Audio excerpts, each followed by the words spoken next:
আসসালামু আলাইকুম। Pay commission তাদের সর্বশেষ বৈঠকের সময় নির্ধারণ করেছে ২১ জানুয়ারি। এই নিয়ে জনমনে তৈরি হয়েছে একটা শঙ্কা, তাহলে কি পে স্কেল বর্তমান অন্তর্বর্তীকালীন সরকারের সময় হচ্ছে না? কি হতে যাচ্ছে আগামীর পে স্কেল? তো বন্ধুরা, আমি আমার আজকের ভিডিওতে পে কমিশনের ২১ তারিখে বৈঠক নির্ধারণের কারণ, পে কমিশনের রিপোর্ট জমা দেওয়া সম্ভাব্য সময় এবং পে স্কেলের প্রজ্ঞাপন নিয়ে বিস্তারিত আলোচনা করব। যারা এই টপিকগুলো জানতে চান তারা আমার পুরো ভিডিওর সাথেই থাকবেন, আশা করি নতুন কিছু জানতে পারবেন। তো দেখুন বন্ধুরা, পে কমিশন ৮ জানুয়ারি তাদের সর্বশেষ একটা পূর্ণাঙ্গ বৈঠক করেছে। সেই বৈঠকে চূড়ান্ত পে কমিশন চূড়ান্ত রিপোর্টটা প্রণয়ন করার কথা ছিল, কিন্তু সেখানে বেতন কাঠামোটা চূড়ান্ত করা সম্ভব হয়নি। এর ফলে তারা আরও একটা সময় নির্ধারণ করেছে, সেটি হলো ২১ জানুয়ারি ২০২৬। আর এর ফলে জনমনে একটা শঙ্কা তৈরি হয়েছে, পে কমিশন কেন মাঝে একটা সপ্তাহ বিরতি রেখে ২১ তারিখে তাদের ফাইনাল মিটিংয়ের টাইম নির্ধারণ করলো। দেখুন, পে কমিশন যে ২১ তারিখে তাদের ফাইনাল মিটিংয়ের টাইম নির্ধারণ করেছে, এর পিছনে একটা কারণ আছে। সেই কারণটা হলো ৮ তারিখে যখন তারা চূড়ান্ত বৈঠকে বসেছে, ৩টা বেতন কাঠামো প্রেজেন্টেশন করা হয়েছে, সেখানে কিছু কনফিউশন তৈরি হয়েছে, সেখানে কিছু মতবিরোধ তৈরি হয়েছে। আর এই মতবিরোধগুলো অ্যাডজাস্ট করার জন্য তারা একটা সপ্তাহ সময় নিয়েছে। এই সপ্তাহটাতে, মানে রানিং যে সপ্তাহ শুরু হয়েছে, এই সপ্তাহে তারা পে স্কেলের যে গ্যাপগুলো আছে সেই গ্যাপগুলো নিয়ে কাজ করবে এবং পরবর্তীতে ২১ তারিখে তারা ফাইনাল একটা বৈঠক করবে। ফাইনাল বৈঠক করার পরে সমূহ সম্ভাবনা আছে ২১ তারিখেই চূড়ান্ত রিপোর্টটা জমা দিয়ে দিবে, নয়তোবা ২২ তারিখে তারা সরকারের কাছে বেতন কাঠামোর চূড়ান্ত রিপোর্টটা জমা দিবে। এই হলো ২১ তারিখে বৈঠক করার কারণ। এখন পে কমিশন তারা ৬ মাস সময় নিচ্ছে, এটি খুব স্বাভাবিক একটা ব্যাপার। পে স্কেল অনেক বড় একটা ব্যাপার। এখন আমাদের কাছে একটা সমস্যা হয়ে গিয়েছে, সেটি হলো জাতীয় নির্বাচন ফেব্রুয়ারি ১২ তারিখে হওয়াটা। এর কারণে সরকার একটু কম সময় পাচ্ছে, পে কমিশন তাদের জন্য একটু কম সময় হয়ে গিয়েছে। এখন আসল কনফিউশনের জায়গা সেটি হলো, যদি ২১ তারিখে পে কমিশন তাদের বেতন কাঠামোটা সরকারের কাছে হস্তান্তর করে দেয়, অথবা ২১ তারিখ ২২ তারিখ যেটাই হোক, তাহলে পরবর্তী পে স্কেল অর্থাৎ নবম পে স্কেল বর্তমান সরকারের সময়ে কার্যকর করা সম্ভব কিনা, এটি নিয়ে জনমনে একটা শঙ্কা তৈরি হয়েছে। আর সেটি নিয়ে আমি এখন কথা বলবো। আর এরপরে সর্বনিম্ন বেসিক, সর্বোচ্চ বেসিক এবং আনুষঙ্গিক ভাতাগুলো কেমন হতে পারে সেটি নিয়ে ভিডিও শেষে জানতে পারবেন। তো আসুন, এই যে পে স্কেলের গেজেট, সেটি নিয়ে আমি কিছুটা ধারণা দেওয়ার চেষ্টা করি। দেখুন, আমাদের মাননীয় গভর্নর তিনি একটা কথা বলেছেন যে যেহেতু ফেব্রুয়ারিতে নির্বাচন, এই কারণে সরকার নির্বাচন কেন্দ্রিক চিন্তা ভাবনা করছে। এই কারণে পে স্কেল নিয়ে ভাবার মতো বা কাজ করার মতো যথেষ্ট পরিমাণ অ্যাটেনশন দেওয়ার সুযোগ তাদের নেই। যেহেতু সরকারের একজন দায়িত্বপ্রাপ্ত মানুষ এই কথা বলেছেন, অর্থনীতির সাথে সংশ্লিষ্ট মানুষ এই কথা বলেছেন, সেহেতু আমরা এই সম্ভাবনাকে মোটেও উড়িয়ে দিতে পারছি না যে নির্বাচনের আগে পে স্কেলটা হচ্ছে না। এখন পর্যন্ত যতটুকু মনে হচ্ছে তাতে করে এই সম্ভাবনাই সবচেয়ে বেশি।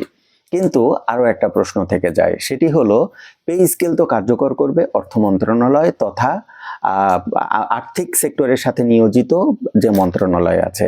আর অর্থ মন্ত্রণালয়, অর্থ উপদেষ্টা, পরিশেষে প্রধান উপদেষ্টা, তাদের ইচ্ছাতেই এই পে স্কেলটা বাস্তবায়ন হতে পারে। সেটি নির্বাচনের আগের সপ্তাহেও হতে পারে, সেটি সম্ভব। কেননা ২১ তারিখে যদি পে কমিশন তাদের পূর্ণাঙ্গ রিপোর্টটা জমা দিয়ে দেয়, তারপরেও কিন্তু তাদের কাছে সময় থাকবে ১৩-১৪ কর্মদিবস। আর এই ১৩-১৪ কর্মদিবসের মধ্যে চাইলে খুব সহজেই পে স্কেলের গেজেটের যে কাজ সেটি চূড়ান্ত করে ফেলা সম্ভব এবং গেজেট প্রণয়ন করে ফেলা সম্ভব।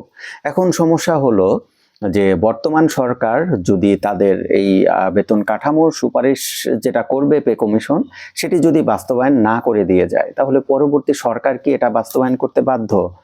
এই ব্যাপারটা আমার জানা নেই। আপনাদের কি মনে হয় আপনারা অবশ্যই কমেন্ট করে জানাবেন।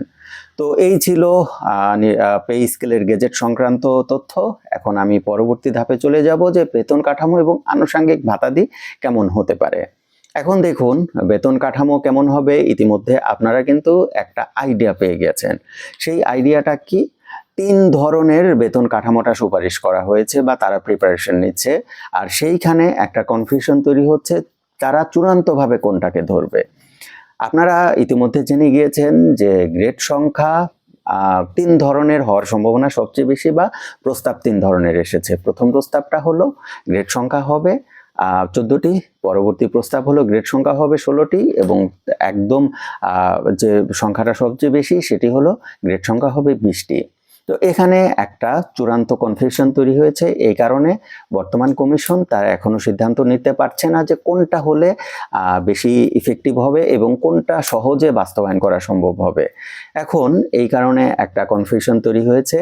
যদি বেতন কাঠামোতে বৈষম্য দূর করতে চাওয়া হয় তাহলে 14টি গ্রেডের কোনো বিকল্প নেই, কিন্তু 14টি গ্রেড বাস্তবায়ন করতে কিছুটা জটিলতা পোহাতে হবে।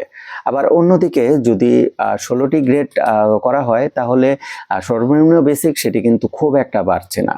তো সেই দিক থেকে একটা কনফিউশন তৈরি হয়েছে। আবার যদি 20টি গ্রেড বর্তমান থাকে তাহলে সেখানে কিন্তু একটা বৈষম্য বর্তমান থেকেই যাবে।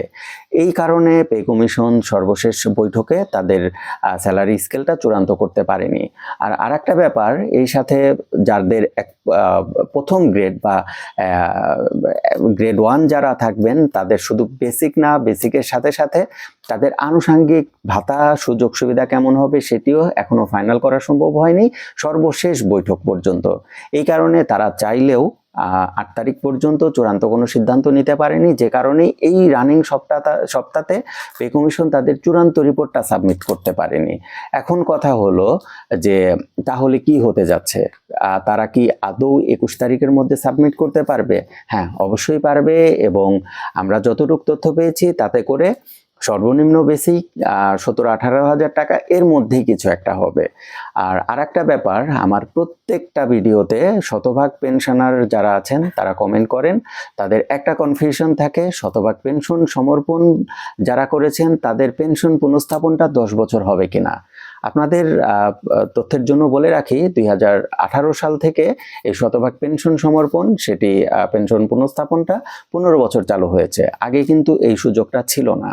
এরপরে অর্থ মন্ত্রণালয় তারা কিন্তু একটা কর্মসূচি হাতে নিয়েছিল, সেটি হলো পে কমিশন গঠনের পরপরই বা তার কিছু আগেই এই সিদ্ধান্তটা নিয়েছিল। সেটি হলো শতভাগ পেনশন পুনঃস্থাপন সেটি 15 বছর থেকে কমিয়ে 10 বছর করার একটা প্ল্যান নিয়েছিল।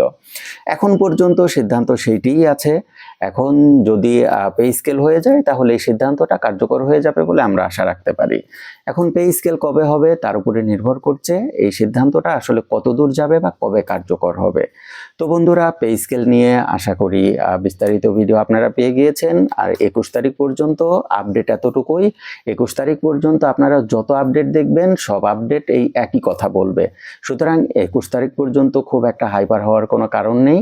এর মাঝে যদি আগামী সপ্তাহে বা রানিং সপ্তাহে যে বৈঠকটা হওয়ার কথা আছে সেই বৈঠকে যদি বিশেষ কোনো তথ্য তৈরি হয়, বিশেষ কোনো সিদ্ধান্ত আসে, তাহলে সেটি সর্বপ্রথম আমাদের ভাইরোলজি চ্যানেলের মাধ্যমে পাবেন। আশা করি আপনারা আমাদের এই চ্যানেলের সাথে থাকবেন, দীর্ঘদিন ধরে আমাদের সাপোর্ট দিয়ে আসছেন, সামনের দিনগুলোতেও সাপোর্ট দিবেন এই প্রত্যাশা রেখে আমি আমার আজকের ভিডিও শেষ করছি। আসসালামু আলাইকুম।